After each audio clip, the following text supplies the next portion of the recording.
আমার চাকরি নিয়ে ঠাট্টা করবেন না প্লিজ।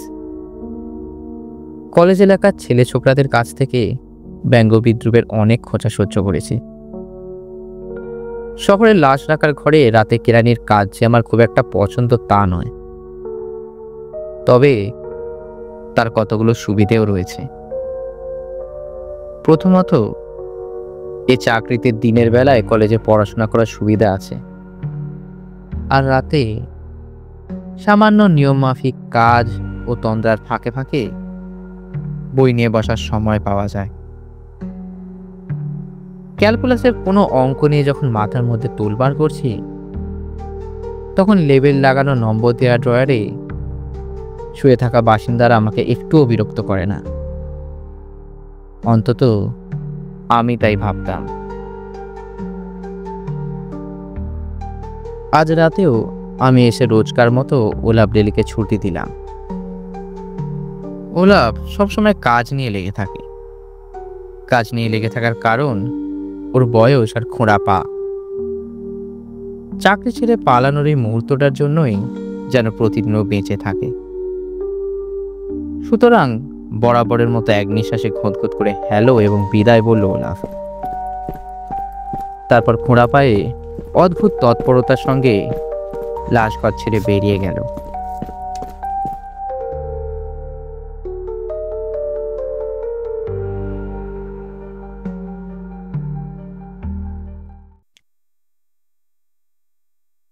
গভীর নিস্তব্ধতায় ভরা বাসের ঘরে এসে ফ্লাস্ক, ট্রানজিস্টর রেডিও ও কয়েকটা পড়ার বই ডেস্কের উপর নামিয়ে রাখলাম।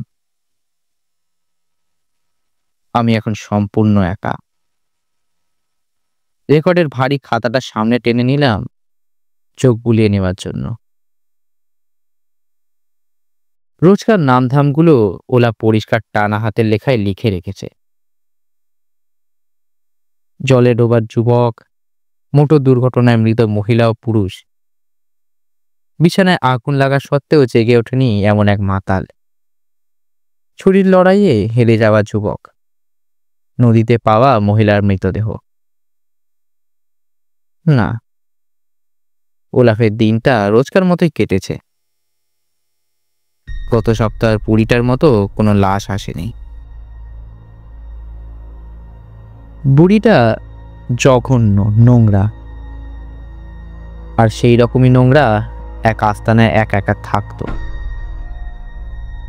এমনিতে ছিল বদ্ধ পাগল, কিন্তু সবসময়ই এক স্বপ্নের দেশে বাস করত।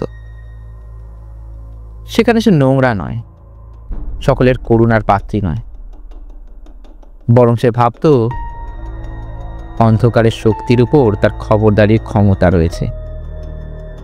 সে এন্ডরের চতুর্থ মায়াবিনী। অজ্ঞতা ও কুসংস্কারের ডিপো ছিল সেই বস্তি অঞ্চলটা, যেখানে বুড়ির প্রতিবেশীরা সত্যি সত্যিই তাকে ডাইনি ভাবত, তার অলৌকিক ক্ষমতায় বিশ্বাস করত। অবশ্য তাকে দেখে তাই মনে হতো। কঙ্কালের মতো মুখ, লম্বা নাকের ডগায় একটা আঁচিল, মুখে একটা দাঁত না থাকায় থুতনিটা ছুঁচলেও লম্বা মনে হতো, আর ভাঙা দুগালের উপর শুয়ে থাকতো নোংরা চুলের গোছা। হাত গুনে ভবিষ্যৎ বলে ভালোবাসার মন্ত্রপুত ওষুধ বেচে তার রাত পেটা খাবার জুটে যেত। তবে বুড়িটার একটা গুণ ছিল, কারো খারাপ সে করতো না, অন্তত তার প্রতিবেশীরা তাই বলতো।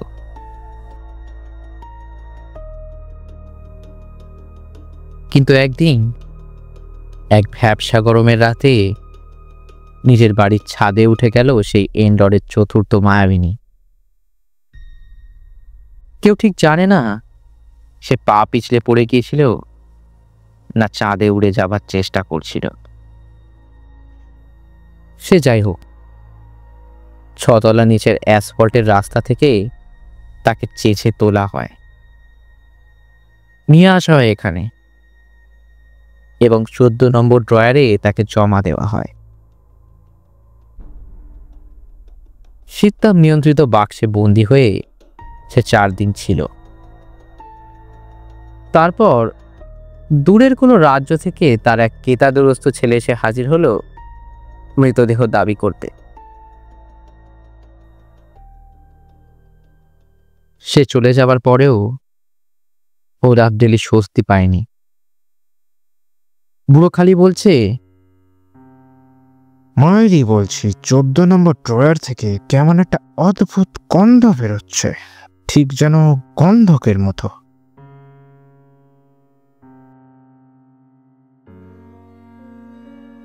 আমি কিন্তু কিছু টের পাইনি। যে বদ গন্ধ আমার নাকে ধরা পড়ে তা হলো কেমিস্ট্রি ল্যাবরেটরির গন্ধ। সেখানে ক্লাসের পড়াশোনার সঙ্গে তাল রাখতে আমাকে রোজ হিমশিম খেতে হয়। রেকর্ডের খাতা থেকে চোখ সরিয়ে ঘরগুলোর নিয়ম মাফিক টকলে বেরোলাম। পাশের ঘরটা মাপে বেশ বড়, উজ্জ্বল আলোয় আলোময়, ঠান্ডা ও নিষ্প্রাণ। ঘরের মেঝে টকটকে ধূসর টালিতে বাঁধানো এবং তা থেকে সামান্য অ্যান্টিসেপটিকের গন্ধ নাকে আসছে। ঘরের ও প্রান্তে বড় দুপাল্লার দরজা, সেটা পেরোলেই ছোট্ট বারান্দা। মৃতদেহ প্রথমে এনে যেখানে রাখা হয়। দরজার কাছেই ছোট ছোট চাকা লাগানো লম্বা সরু একটা মার্বেল পাথরের টেবিল। সুখের কথা, এই মুহূর্তে সেটা খালি। ঘষে মেজে পরিষ্কার করা এবং অনিবার্য ব্যবহারের জন্য অপেক্ষা করছে। শীততাপ যন্ত্রের চাপা ফিসফিসের গুঞ্জন যেন শোনার চেয়ে অনুভব করা যায় বেশি।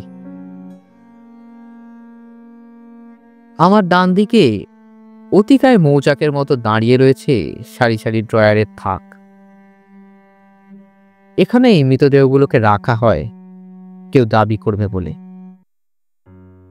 নয়তো শেষমেশ কোম্পানির খরচায় সেগুলো কবর দেওয়া হয়। যে যে ড্রয়ারে লাশ আছে সেগুলো জাহাজের টিকিটের মতো কার্ড লাগানো আছে।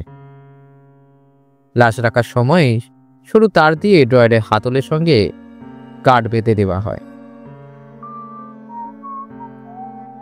নিছক কোনো শব্দ শোনার আশাতেই হালকা সুরের সাথে শেষ দিতে দিতে ড্রয়ারের কার্ডগুলো রেকর্ড খাতায় নামগুলোর সঙ্গে মনে মনে মিলিয়ে নিতে লাগলাম আমি। কিন্তু 14 নম্বর ড্রয়ারের কাছে আসতেই একটা গন্ধ নাকে এলো। গন্ধ শুঁকতে গিয়ে হাঁচি পেল।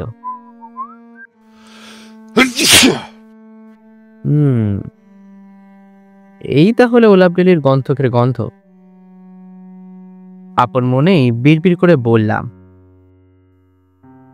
14 নম্বর ড্রয়ার পেরিয়ে দুপা গিয়েই থমকে দাঁড়ালাম। তারপর ধীরে ধীরে ফিরে তাকালাম। 14 নম্বর ড্রয়ারে কোনো মৃতদেহ আছে বলে রেকর্ড খাতায় ওলাপ কোনো নাম লেখেনি, কিন্তু ড্রয়ারের হাতলে দেখছি কার্ড ঝুলছে। ড্রয়ারের কাছে এসে ঝুঁকে পড়লাম, হাত বাড়ালাম কার্ডটার দিকে। আমার ঠোঁট থেকে শীষের শব্দ ক্রমে মিলিয়ে গেল নিস্তব্ধতায়। অন্যমনস্কভাবেই কার্ডটাকে একবার উল্টে দেখলাম, তারপর আরো একবার, আগের চেয়ে আরো বেশি ক্ষিপ্ততায়। সোজা হয়ে দাঁড়িয়ে মাথা চুলকোতে লাগলাম। কার্ডের দুপাশটাই সাদা। ওলা বুড়ো হতে পারে, কিন্তু এখন ওর ভীমরতি ধরেনি। ড্রয়ারের কার্ডে নাম লিখতে ভুলে যাওয়াটা তো স্বভাব নয়।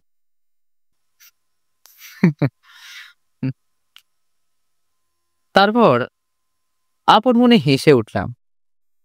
ব্যাটা বুড়ো বোধহয় আমার সঙ্গে মশকরা করতে চাইছে। ওলাপ যে ঠাট্টা মশকরা করতে পারে এ ধারণা আমার আগে ছিল না।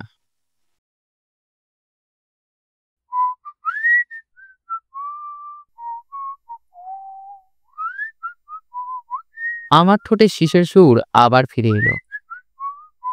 ড্রয়ারের হাতল ধরে এক হ্যাঁচকা টান মারলাম। ছোট ছোট রোলারে ভর করে ড্রয়ারটা সরসর করে খুলে এলো। আমার শীষের সুর পাল্টে গেল এক চাপা চিৎকারে, এবং মাঝপথেই সেটা থমকে গেল। ড্রয়ারের মেয়েটা বয়সে যুবতী, মাথার চুল সোনালি, যথেষ্ট সুন্দরী, এমনকি মরে যাওয়ার পরেও।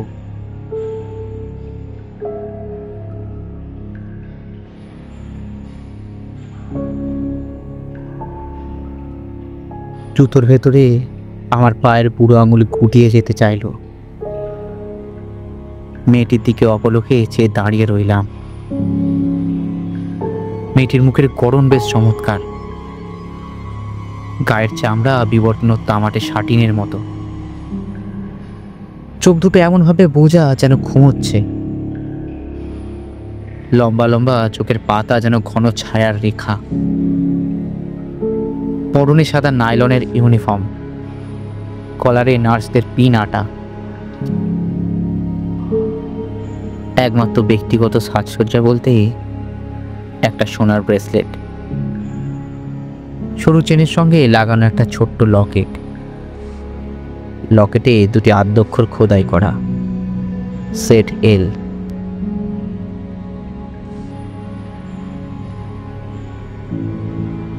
স্বর্ণকেশির থেকে চোখ সরিয়ে চটপট ফিরে এলাম পাশের ঘরে। টেবিলে রাখা রেকর্ডের খাতাটা এক ঝটকায় টেনে নিলাম। বুড়ো ডেলির প্রতি আমি অবিচার করতে চাই না।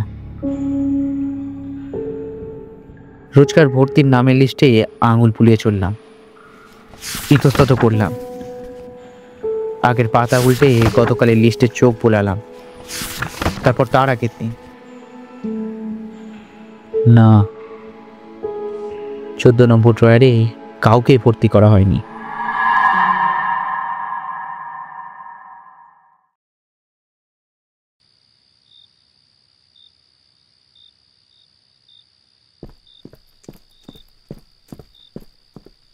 আবার লাশঘরের দিকে রওনা হলাম। শিস্তিতে ঠোঁট ছুঁচলো করলাম, তবে শিশের শব্দ বেরোলো না। দুঘরের মাঝের দরজার ওপর দিকটা কাঁচের, কাঁচ ভেদ করে চোখ মেলে দিলাম। দরজা খোলার কোনো প্রয়োজন নেই। 14 নম্বর ড্রয়ারটা আমি খোলাই রেখে এসেছি, এবং স্বর্ণকেশী সেডেল এখনো সেখানে রয়েছে। এ সত্য যেন জীবনের মতোই বাস্তব, আর মৃত্যুর মতোই অমোঘ। সন্তর্পণে টেবিলে বসলাম, রুমাল বের করে কপালে বুলিয়ে নিলাম। একটা গভীর শ্বাস টেনে ফোন তুলে নিলাম। ডায়াল করলাম ওলাপ ডেলির নম্বর। ওর ফোন বাজছে।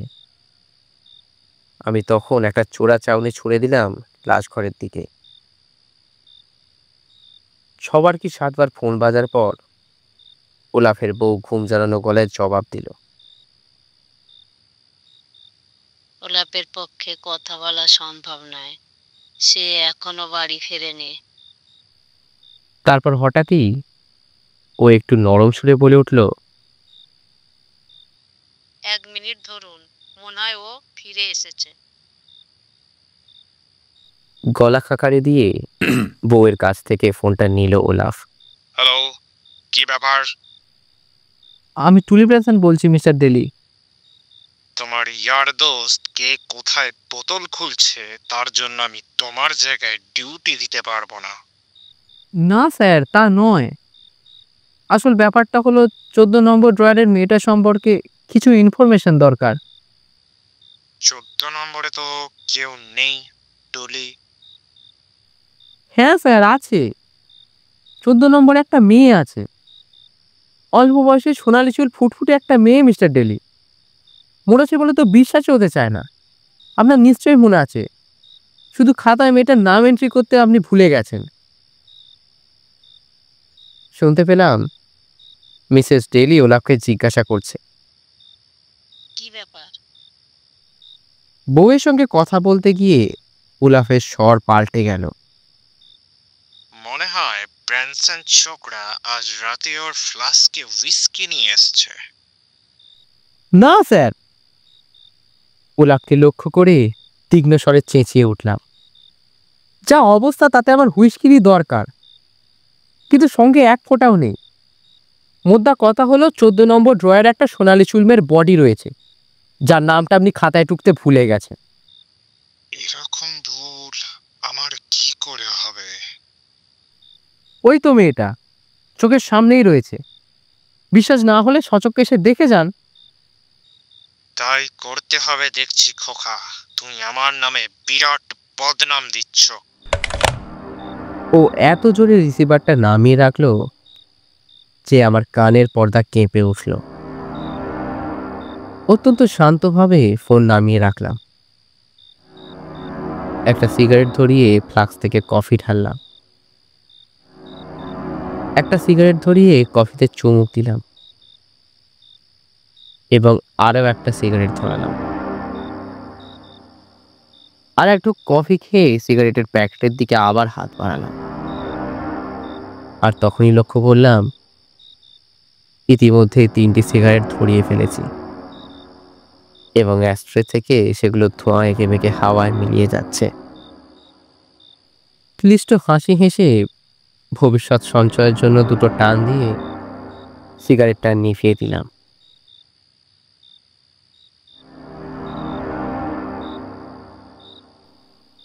ঝোড়ো সমুদ্রে টলমলে জাহাজের মাস্তুলের মতো ওর খোঁড়া পা নিয়ে ওলাফ এসে হাজির হলো। ওর আগুন ঝরা দৃষ্টির উত্তর দিলাম হাসি দিয়ে, যতখানি সম্ভব আশ্বাস ঢেলে দিলাম সেই হাসিতে। তারপর ওকে ইশারা করলাম লাশঘরের দিকে। সুইংডোর ঠেলে ওলাফ লাশঘরে ঢুকলো। আমি ঢুকলাম ঠিক ওর পেছনে পেছনে। 14 নম্বর ড্রয়ারটা এখনো হাট করে খোলা। ও ড্রয়ার পর্যন্ত যাওয়ার কষ্টও করলো না, বরং ড্রয়ারটার দিকে এক পলক দেখেই বিদ্যুৎ গতিতে ঘুরে দাঁড়ালো আমার মুখোমুখি। ওর আগে গর্জে উঠল,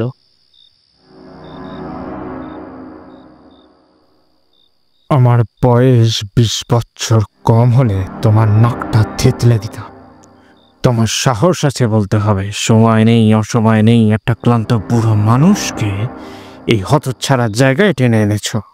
আর আমি ভাবতাম আজকালকার ছেলে ছোকরার মধ্যে তুমি অনেক ভালো। কিন্তু মিস্টার ডেলি আমি দেখেছি ওখানে ছিল। আর কিন্তু বলে লাভ নেই ছোকরা, আমি তোমার নামে রিপোর্ট করব।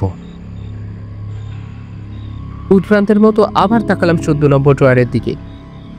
ওই তো স্পষ্ট দেখা যাচ্ছে মেয়েটাকে, সোনালি চুল, সুন্দরী এবং মৃত। আমাকে ঠেলা মেরে সরিয়ে ওলাপ চলে যেতে চাইলো ঘর থেকে। আমি ওর হাত পা চেপে ধরলাম।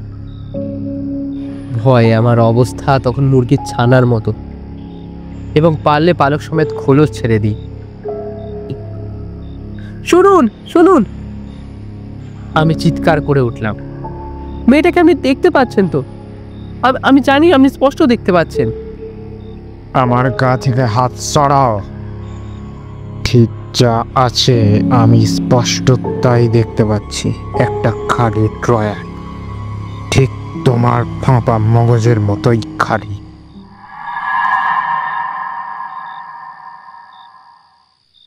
আমি ওর হাত খামচে ধরলাম, প্রাণ গেলেও ছাড়ছি না। আপনি কি ধরনের ঠাট্টা করছেন তা আমার কিছুই মাথায় ঢুকছে না। আপনি ঠিক তাই, আমারও মাথায় ঢুকছে না, তবে তোমার ঠাট্টাটা নিহাতি বস্তা পচা। তাহলে আপনি ড্রয়ারটার দিকে আর একটি বার দেখুন। আরে আরে খামখেয়ালিপনা বন্ধ করুন প্লিজ। আপনি আমার যা দেখার আমি দেখেছি। কোনো গর্ধব তামড়া ছাড়া এক বুড়োকে রাত বিরেতে তার বাড়ি থেকে কেউ বেরোতে বলবে না। এক ঝটকায় ওলাফ হাত ছাড়িয়ে নিল, ঝড়ের মতো দরজা পার হয়ে বেরিয়ে গেল।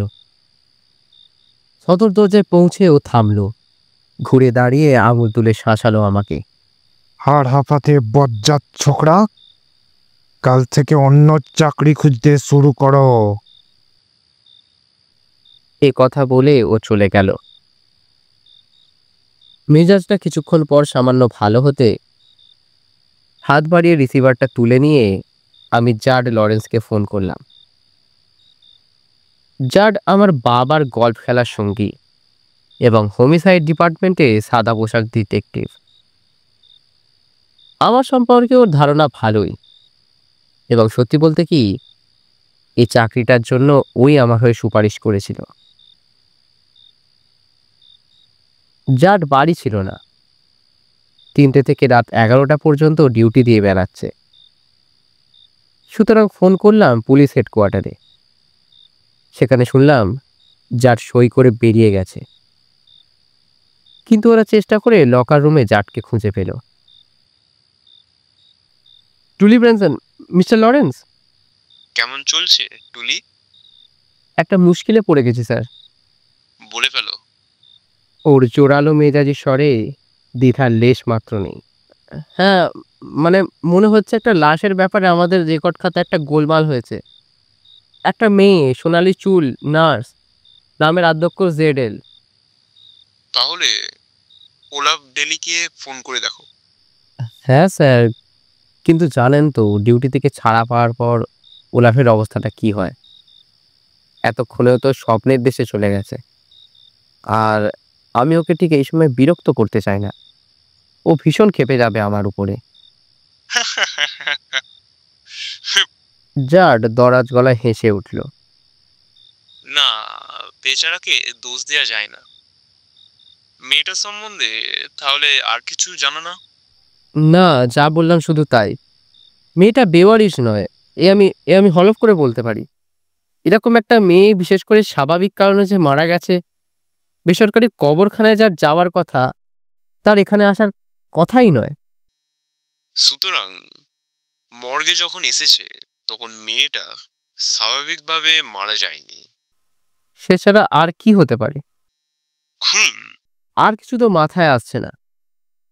মেয়েটা নিশ্চয়ই কোনো সন্দেহজনক কারণে মারা গেছে। ঠিক আছে টুলি, দেখছি তোমার জন্য কি করতে পারি। আপনাকে কষ্ট দিতে হচ্ছে বলে ভীষণ খারাপ লাগছে আমার। কষ্ট? কষ্টের আর কি আছে? গোটা দুয়েক টেলিফোন করলেই কাম ফাতে হয়ে যাবে। ধন্যবাদ মিস্টার লরেন্স।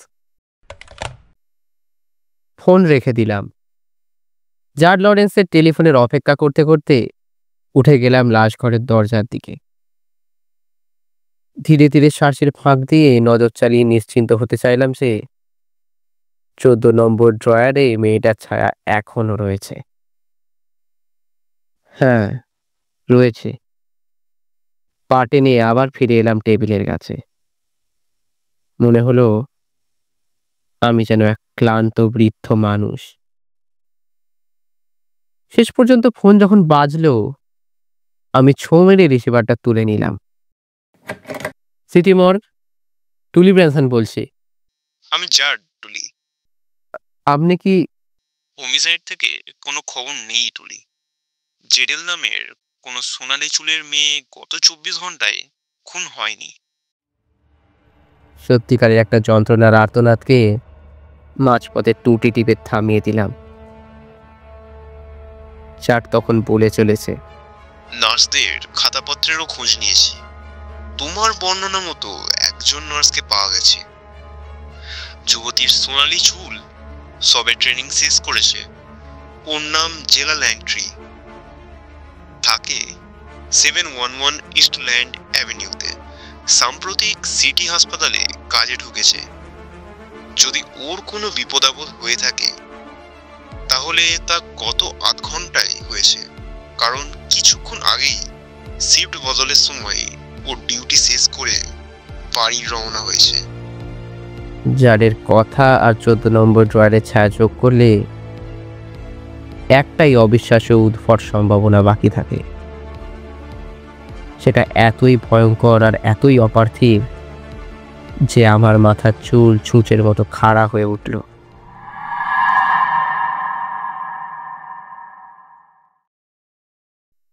মিস্টার লরেন্স, আমার যেন কেমন মনে হচ্ছে জেলা র্যাঙ্কের কোনোদিনই বেঁচে বাড়ি ফিরতে পারবে না।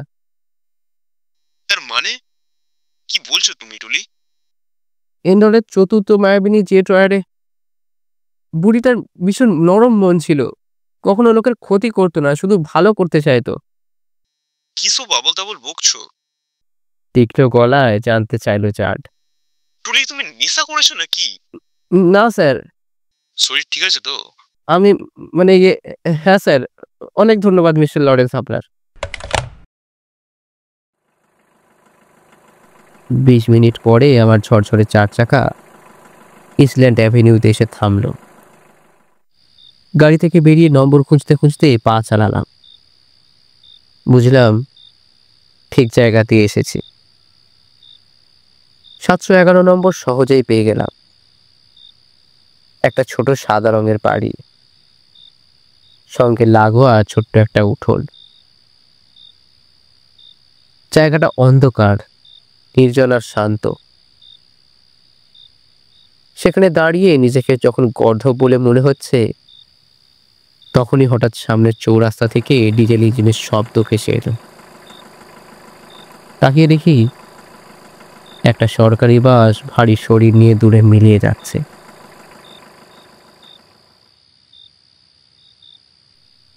একটা দলছুট ম্যাপেল গাছের ছায়া দাঁড়িয়ে দেখলাম একটা মেয়ে ছায়া শরীর ইস্টল্যান্ড অ্যাভিনিউ ধরে আমার দিকে এগিয়ে আসছে। কিন্তু বাস থেকে মেয়েটা একা নামেনি। ওর ঠিক পেছনেই রয়েছে আরো লম্বা ভারী একটা ছায়া, একটা লোক। দৃশ্যটা দেখে আমার শ্বাস প্রশ্বাসের গতি বেড়ে গেল। মেয়েটা হঠাৎ টের পেল ওর পেছনে যেন কেউ আসছে, তাই তাড়াতাড়ি পা চালাতে শুরু করলো। লোকটাও চলার গতি বাড়িয়ে দিল। মেয়েটা পিছনে ফিরে তাকালো, আরো জোরে পা চালালো। বলতে গেলে এখন ছুটছে। ফুটপাতে লোকটার পায়ের শব্দ স্পষ্ট দ্রুত লয়ে বাজতে লাগলো। সে মেয়েটার ঘাড়ের উপরে এসে পড়তেই মেয়েটার শুরু করা চিৎকার মাঝপথেই থেমে গেল। ফুটপাতে ওরা তখন জুজে চলেছে। লোকটা বাহুর খাঁজে মেয়েটার গলা চেপে ধরেছে। মেয়েটা হাত পা ছুটছে আর ছটপট করছে। ম্যাপেল গাছের আড়াল থেকে আমি এমনভাবে ছুটে গেলাম যেন যুদ্ধের দামামা আমাকে রক্তের হোলি খেলায় যোগ দেওয়ার জন্য হাতছানি দিয়ে ডাকছে। লোকটা আমার পায়ের শব্দ পেয়েই মেয়েটাকে ছেড়ে দিল। আমি সরাসরি গিয়ে লোকটার উপর পড়লাম। আমার কাঁধ ওর পেটে আঘাত করল। লোকটা সজোরে একটা হাঁটু তুলল। আঘাতটা আমার থুতনিতে এসে লাগলো। আমি ফুটপাতে বসে পড়লাম আর লোকটা ঘুরে দাঁড়িয়ে ছুটে পালালো।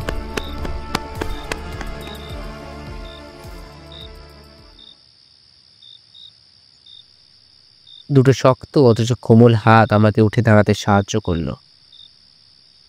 এই প্রথম আমি জেলা ল্যাংট্রির চোখের দিকে তাকালাম।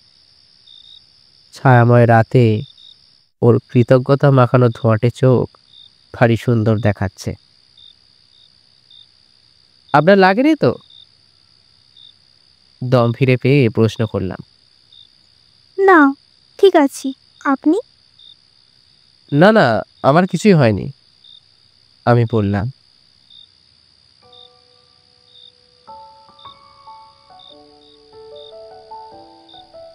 মেয়েটি ক্রমশ আস্থা ফিরে পাচ্ছে। ভাগ্যিস ঠিক সময়ে আপনি এসে পড়েছিলেন। আমি মানে এদিক দিয়েই যাচ্ছিলাম। চলুন আপনাকে বাড়ি পৌঁছে দিই। ওই লোকটার নামে পুলিশে রিপোর্ট করে কোনো লাভ নেই, কারণ মুখ দেখতে পাইনি। ওরা ধরতে পারবে না ওকে। আমি বাড়ি যাচ্ছিলাম, একটু এগিয়েই আমার বাড়ি।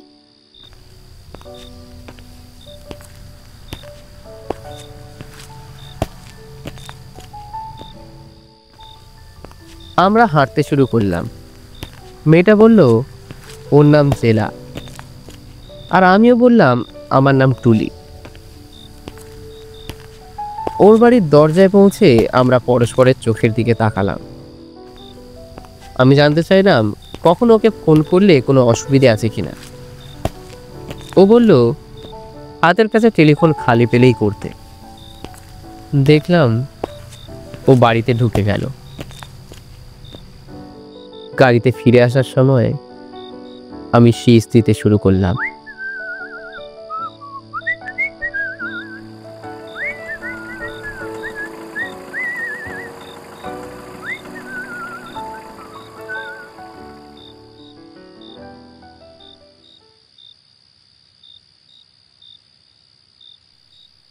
মর্গে ফিরে এসে সোজা এগিয়ে গেলাম 14 নম্বর ড্রয়ারের দিকে। আমার অনুমান যদি ঠিক হয় তাহলে জেলা ল্যাংট্রির ছায়া ড্রয়ারে আর দেখা যাবে না, কারণ এইমাত্র ওকে মৃত্যুর করাল গ্রাস থেকে উদ্ধার করা হয়েছে। সুতরাং 14 নম্বর ড্রয়ারের কাছে দাঁড়িয়ে ভালো করে অনেকক্ষণ ধরে দেখলাম। না, আমার অনুমানে অন্তত কোনো ভুল হয়নি। জেলা ল্যাংট্রির ছায়া ড্রয়ারে আর নেই। নতুন যে মেয়েটা রয়েছে তার মাথায় সুন্দর একরাশ লাল চুল।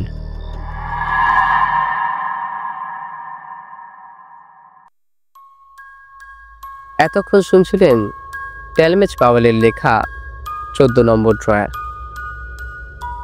গল্পের প্রয়োজনে আমরা বেশ কিছু জায়গায় কিছু পরিবর্তন করেছি। গল্পে টুলি ব্র্যানসনের ভূমিকায় সুজয়, গোলাপ ডেলির ভূমিকায় রনিত, মিসেস ডেলির ভূমিকায় রানু দাস, জাড লরেন্সের ভূমিকায় শ্রীমন্ত এবং জেলা ল্যাংট্রির ভূমিকায় ঈশা। সমগ্র পরিচালনা এবং পরিবেশনায় আমি সুজয় দাস।